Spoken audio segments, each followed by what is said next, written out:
Mayong adlaw mga binati ug minahal kong matalnon. Welcome to my channel. Welcome to Eco TV News, ang channel sa kalambuan sa lungsod sa Matalom. Okay guys, tomorrow ang vaccination sa mga bata diri sa Matalom. Niya agatong binyo guys, ngadto ta sa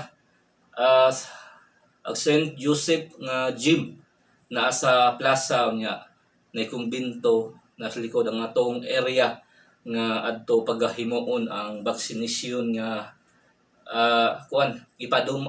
gidumala kini sa local government of Matalom headed by sa atong maabtik nga Mayor Eric H. Pahulio ug mga kauban. Sa maato apong doktor sa atong lungsod si Doktora Paula Alicia Pahulio mo head sa vaccination ugma pohon. Okay. Ining ka morning guys, mauni ang mga barangay nga moadto sa 8 to 12 PM. Mauni mga barangay, mga lagyo. Ang Monte Alegre, Timplansa, Alta Vista, Luan, Tigbaw, Waterloo,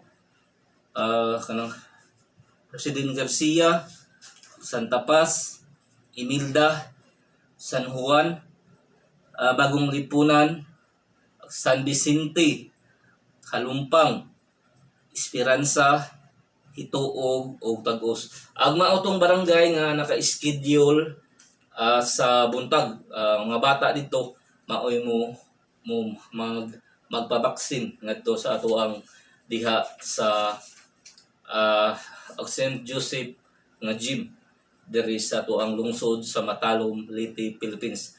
Unya inig afternoon guys, 1 to 3 mauning mga barangay nga mo magpabaksin ang mga bata didto sa gym.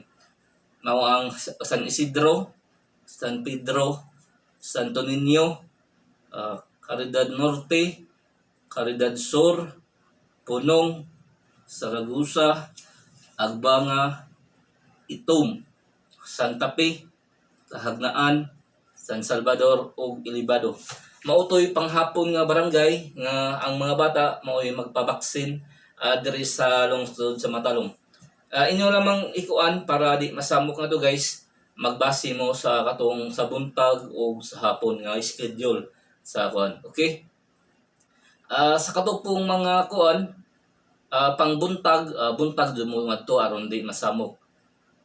O hapon sad. Okay. Sa tanang mga baksinan ug mapuhon February 17, 2022, good luck and happy vaccination day diri sa lungsod sa Matalom. Once again, thank you and God bless to all Matalomnon.